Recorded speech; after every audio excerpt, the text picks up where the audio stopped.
이 요한계시록에서 사도 요한이 보는 거예요. 근데 이 6장에 보는 것은 7 봉인이 있는 것을 보고 거기에 심판을 보게 되는 거죠. 그러니까 심판의 징조와 사건들이 6장에 나오게 됩니다. 5장의 지난주에 두루마리의 봉인이 되는 걸 뗄 자가 없는 것을 크게 슬퍼했는데 24장로 중에 한 사람이 아니다. 이 유다의 사자가 있다. 떼실 분이 있다. 그분이 누구? 예수 그리스도 어린 양이에요. 유다의 사자로 비유하기도 하고 어린 양. 그분은 강력하시면서도 어린 양처럼 정말 청결하고 깨끗하고 희생하시는 그분. 그러니까 십자가의 고난과 부활의 영광이 유다의 사자와 희생당할 어린 양으로 어떻게 보면 비유할 수 있겠죠. 이분이 바로 예수 그리스도 어린 양이신 그분이 있으니 희망을 가지라 이거죠. 그래서 드디어 이제 그 봉인된 7인 중에 하나를 떼시는데, 그래서 하나씩 7인을 떼는 건데요. 6장에는 7인 중에 첫째 인에서 6째 인까지 나오고요. 그리고 나서 7째 인 떼는 거는 8장에 가야 나와요. 그래서 이 미래의 심판은 7인, 또 이제 8장으로 가면은 7 나팔 이야기가 나오고요. 그 다음에 9장 11장까지 7 나팔 이야기, 그리고 7 대접 이야기가 16장에 나와요. 이 요한계시록엔 7이라는 숫자가 계속 나오는데 이거는 완벽한 숫자. 우리는 보통 럭키 세븐에서 행운의 7 그러는데, 그것은 어떻게 보면은 이 헬라적인 전통에 의해서 쭉 서양까지 이어지면서 이 7에 대한 굉장히 긍정적인 생각을 갖고 있습니다. 근데 7이라고 하는 성경의 숫자는 단순히 좋은 숫자, 긍정적인 숫자 정도로 끝나는 것이 아니라 완벽한 숫자예요. 그리고 변함없는 숫자를 말하고 온전한 숫자를 말하는 그런 상징이지 꼭 7개다라고 하는 그 개수만을 이야기하는 건 아니라는 겁니다. 이 세 가지는 서로 연결된 재앙입니다. 전체가 하나의 재앙이에요. 그러니까 7인의 재앙은 7 나팔로, 7 나팔이 7 재앙으로 이어지는데, 그건 뒤에 가면서 점점 이 마지막 때의 심판, 재앙들에 대한 이야기가 나올 때 또 말씀을 전하도록 하겠습니다. 이 5장에 나오듯이 마지막 때에 대한 내용을 담고 있는 두루마리를 어린 양이 취하여 이제 그 인을 떼기 시작하는 겁니다. 근데 완전히 두루마리가 다 펼쳐진 게 아니라 하나씩 이 인이 떼어지면서 그 인봉된 내용들이 좀 소개가 되기 시작을 하는 거예요. 그러니까 인봉된 그 사건 자체가, 봉인된 사건 자체가 종말 전체를 말하는 건 아니에요. 그러니까 마태복음 24장에 보면 예수님께서 이 땅의 마지막 시대를 예언하실 때도 재난의 시작이다 이런 표현을 썼단 말이죠. 계시록도 마태복음도 세상의 마지막은 일시에 일어나는 특정 사건을 이야기하지 않아요. 특정 시간, 마지막 때라는 게 어떤 특정 시간에 딱 이렇게만 되는 것이 아니라, 마지막은 어떤 선이 아니라 폭이에요, 폭. 이제 재난의 시작이 되는 거예요. 그러니까 왜 그렇게 할까? 우리로 하여금 그 재난이 왔을 때 깨닫게 하시는 바도 있다는 거예요. 여러분, 마지막이 가까울수록 전쟁과 재난이 빈번해져요. 거짓 메시아의 가르침이 늘어납니다. 그리고 하나님의 진노와 재앙도 시작되는 것이죠. 그러나 아직 최후 심판은 아닙니다. 4개의 인을 뗄 때마다 그리스도께서 직접 떼시고 내 생물 중 하나가 오라고 부르고, 그 후에 색깔 있는 말과 그 말 탄 자들이 계속 등장하는데, 이들을 통해 각각 다른 종류의 재앙에 대해서 이야기하는데, 제가 하나하나 좀 설명을 해드리면, 첫째 인, 흰 말을 탄 자거든요. 2절 말씀 한번 같이 읽어보실까요? 같이 읽습니다. 이에 내가 보니 흰 말이 있는데 그 탄 자가 활을 가졌고 면류관을 받고 나아가서 이기고 또 이기려고 하더라. 여러분, 보통 흰 말을 탔다 그러면 예수님이 아니신가? 백마탄 왕자 예수님? 이렇게 생각할 수 있는데 그렇지 않습니다. 지금 두루마리 인을 떼시는 분이 누구예요? 어린 양 예수예요. 이 예수가 인을 뗐기 때문에 그 속에 이 심판과 재앙에 관한 내용이 담겨 있다고 했는데, 거기서 흰 말이 등장한다고 해서 그분이 예수님이라고 말하는 것은 좀 뭔가 모순이 있죠. 오히려 순결하신 예수님을 사칭한 적그리스도입니다. 흰 말을 탄 자가 손에 활을 가졌다고 그랬어요. 그 탄 자가 활을 가졌고, 성경에서 활은 하나님의 백성을 대적하는 도구입니다. 성경에서 이 예수님을 대변하거나 성령님을 대변하는 건 검이에요, 검. 그 손에 검을 가졌고 그래서 에베소서 6장에 보면 하나님의 전신갑주를 입으라 할 때에 성령의 검, 곧 하나님의 말씀이라고 그랬어요. 그래서 검은 말씀을 의미하고 활은 하나님을 따르는 백성들을 대적하는 그런 무기입니다.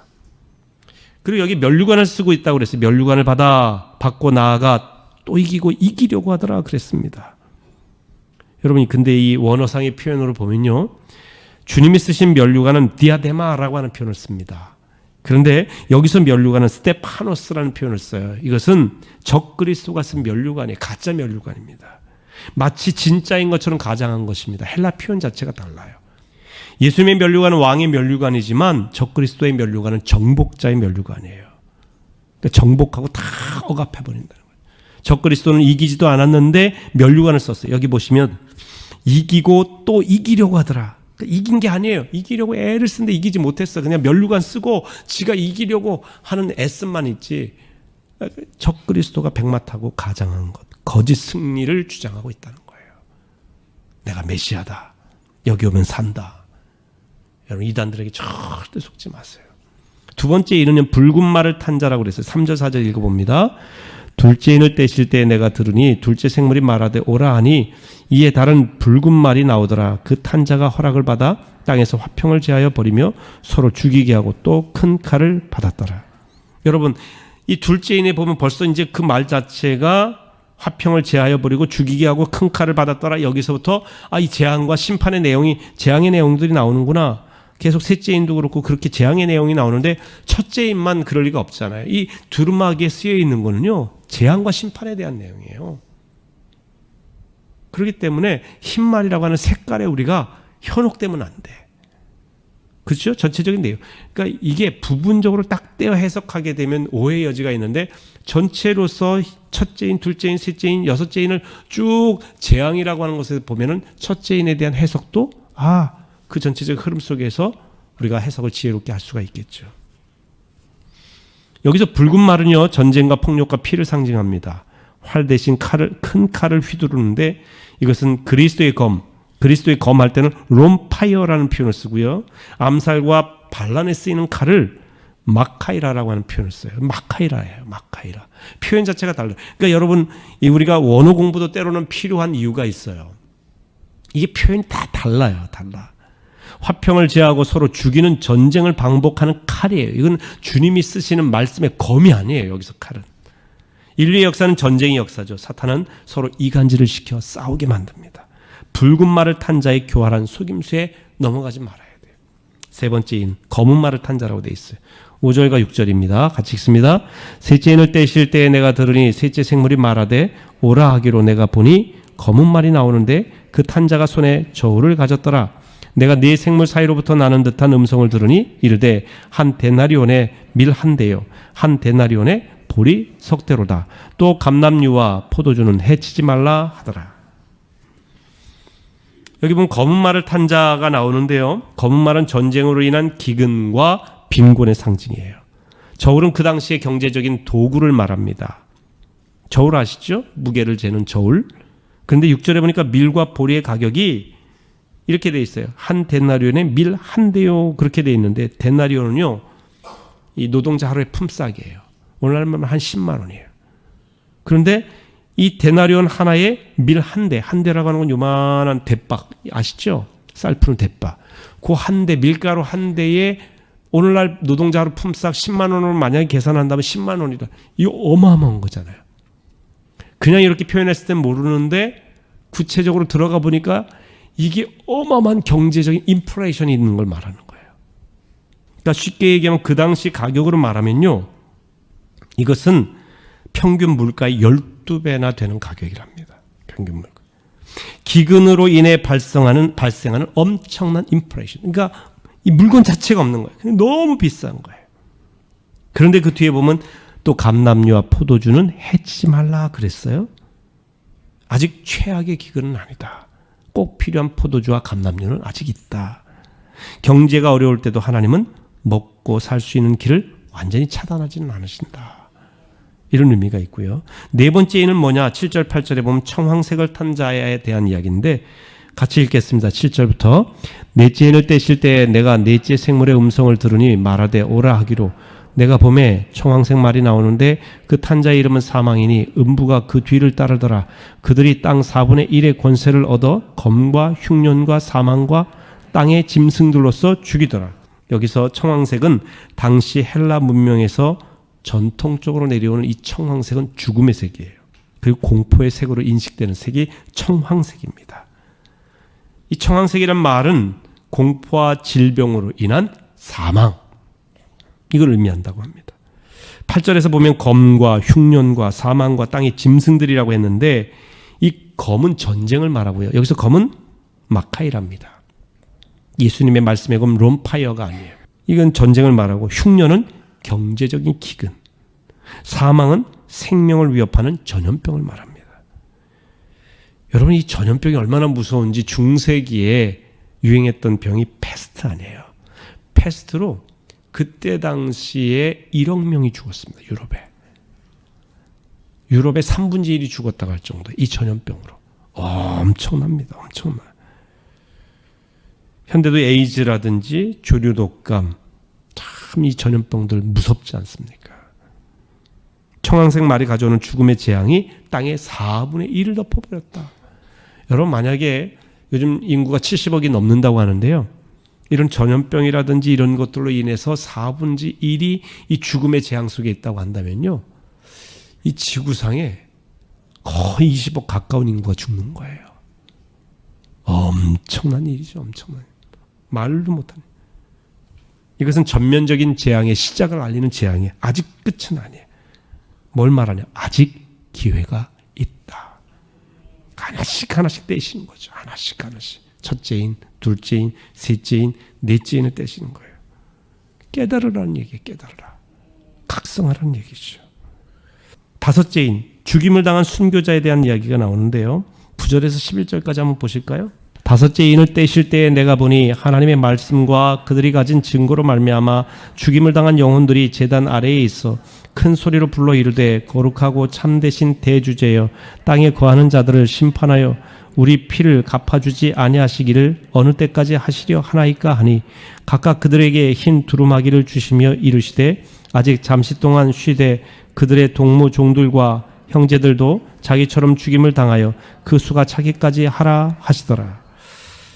죽임을 당한 순교자에 대한 이야기가 나와요. 넷째인까지는 비슷하죠. 말 탄 자들이 나오고 오라 하면서 그들이 어떤 이 상징이다는 걸 얘기하고 있는데 이 다섯 번째 인에서부터는 패턴이 다르죠. 9절에 보면 이런 말씀이 있어요. 다섯째 인을 떼실 때 내가 보니 하나님의 말씀과 그들이 가진 증거로 말미암아 죽임을 당한 영혼들, 하나님의 말씀을 가졌고 그리고 말씀에 대한 확실한 증거를 가져서 죽임을 당했다는 거예요. 그 영혼들이 제단 아래에 있다는 거예요. 그러니까 제단의 진짜 제물이 된, 하나님이 받으실 만한 제물이 된 존재들이 이런 사람들이라는 거예요. 말씀 때문에 그리고 그 증거로 인해서 죽임을 당했다. 순교자들을 말하는 거죠. 물론 꼭 순교해야만 산제물이 되고 하나님이 기뻐하시는 존재는 아닙니다.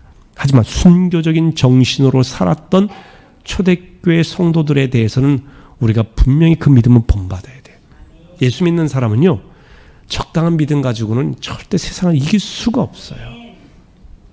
순교적인 믿음이에요. 죽으면 죽으리라고 하는 믿음이죠. 죽음에 대해서 두려워하지 않는 이 믿음이 있어야 된단 말이에요. 그러니까 하나님의 말씀을 내가 품고 하나님께서 내게 행하신 그 증거를 품고 내가 이거는 결코 양보할 수 없다. 하나님이 내가 함께 하시고 내가 하나님을 믿는 믿음, 그분을 통해 구원받는다고 하는 이 예수 그리스도로 인한 구원의 믿음, 나는 결코 양보할 수 없다. 이로 인해 죽임을 당한다는 거죠. 제물로 희생했다는 그런 얘기예요. 초대교회 성도들의 희생이 하나님 앞에 제물로 드려져 오늘 우리까지 신앙이 이어져 오는 것입니다. 이로 인해 세계 복음화의 길이 열리게 되고요. 근데 여러분, 이걸 아셔야 됩니다. 하나님이 역사의 주관자세요. 자, 10절 말씀 보면 이런 표현, 큰 소리로 불러 이르되 거룩하고 참되신 대주제여 땅에 거하는 자들을 심판하여 우리 피를 갚아주지 아니하시기를 어느 때까지 하시려 하나이까. 그러니까 너무 땅에 있는 이 희생당한 순교자들의 이 안타까운 목소리인데, 하지만 이들이 부르짖는 목소리 가운데 하나님 뭐라고 표현하고 있는 대주제요. 세상을 주재하시는 분이라는 거예요. 역사의 주인이시라는 이야기죠. 역사는 하나님이 다스리십니다. 믿으십니까?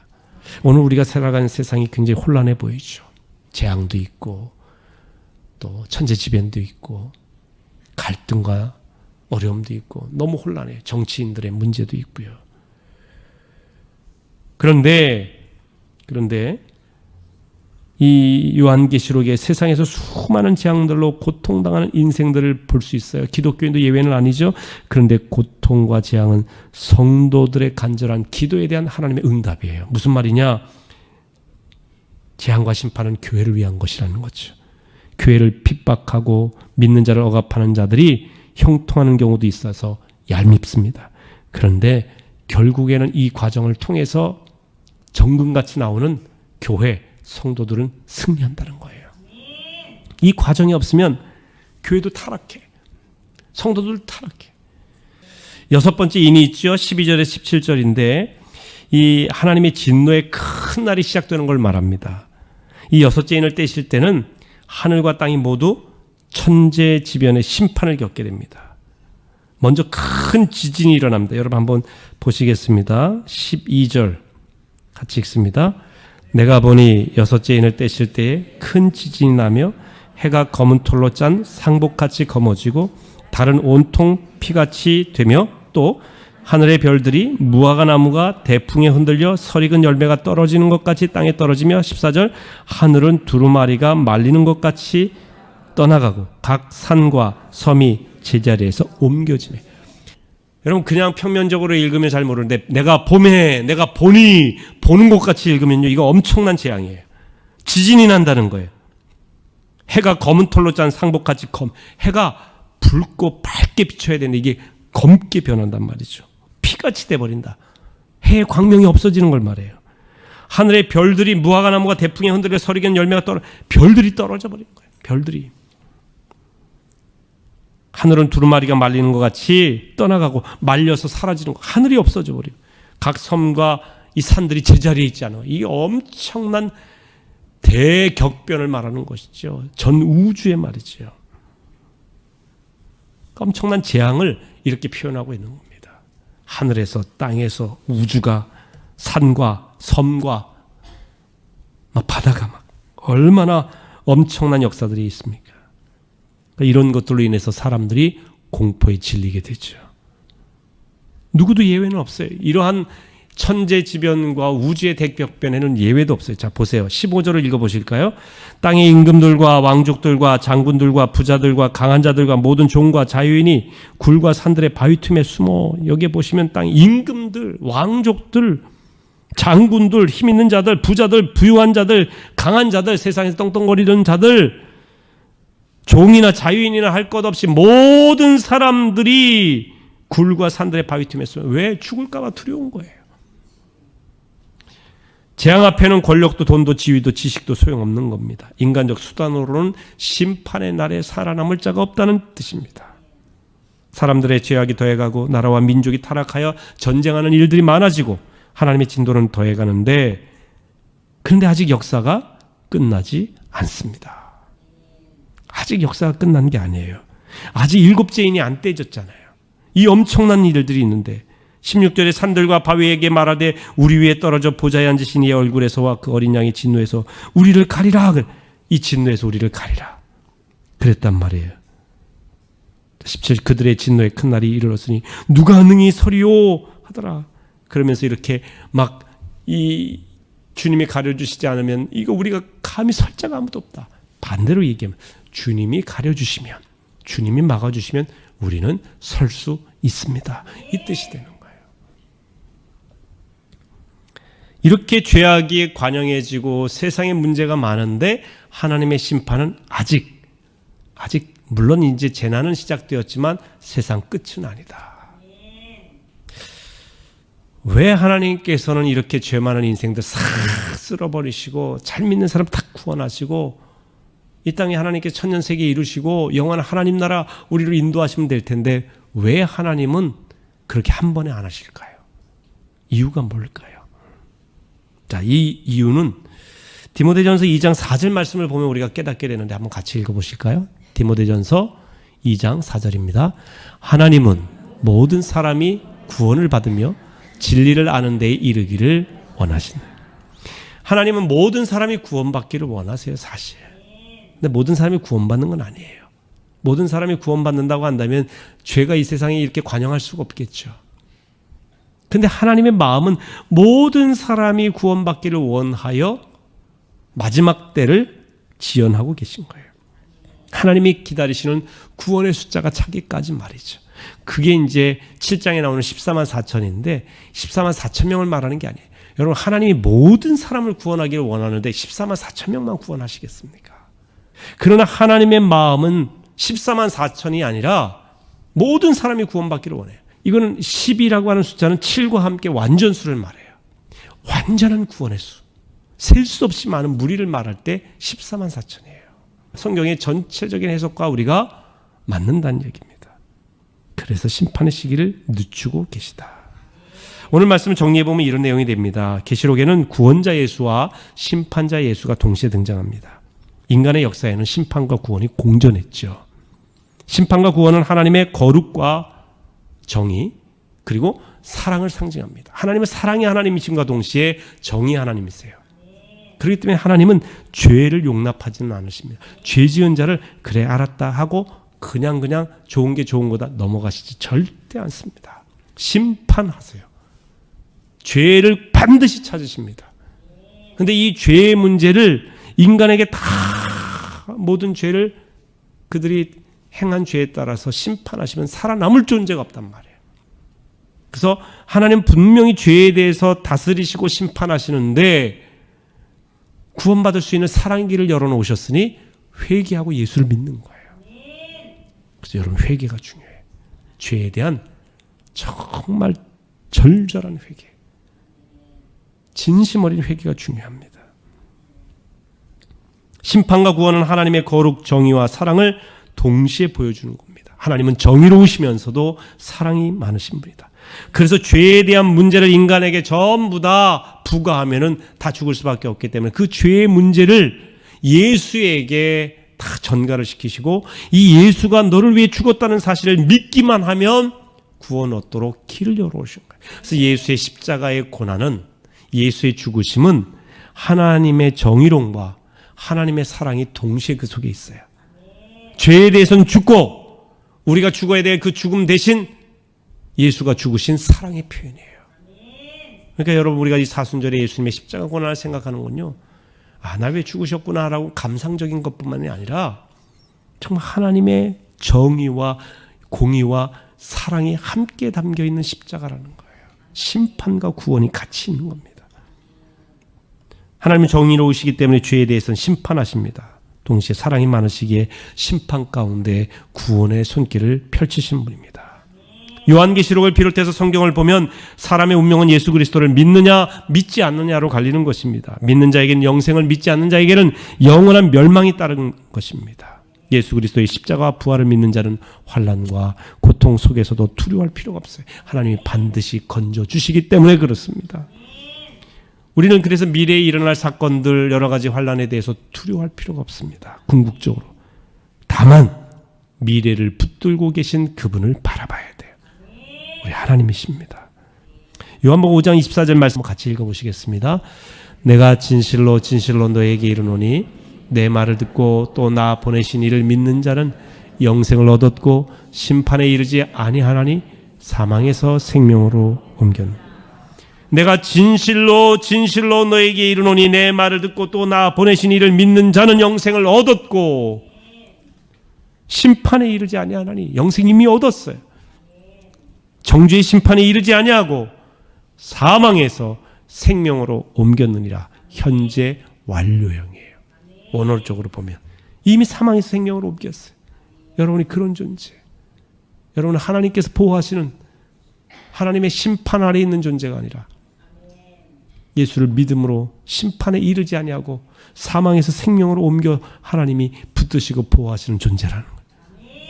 그렇기 때문에 인생에 아무리 어려운 일을 만나도, 어떤 환난이 와도, 앞으로의 문제가 많이 발생해도 여러분, 이 시대를 보면서 아파하며 눈물을 흘려 기도는 우리가 할 수 있겠지만 두려워하지 마시기를 주의 이름으로 축원합니다. 이 세상 끝날까지 우리 주님이 여러분을 지키십니다. 믿음의 백성들 하나님의 교회 지키십니다.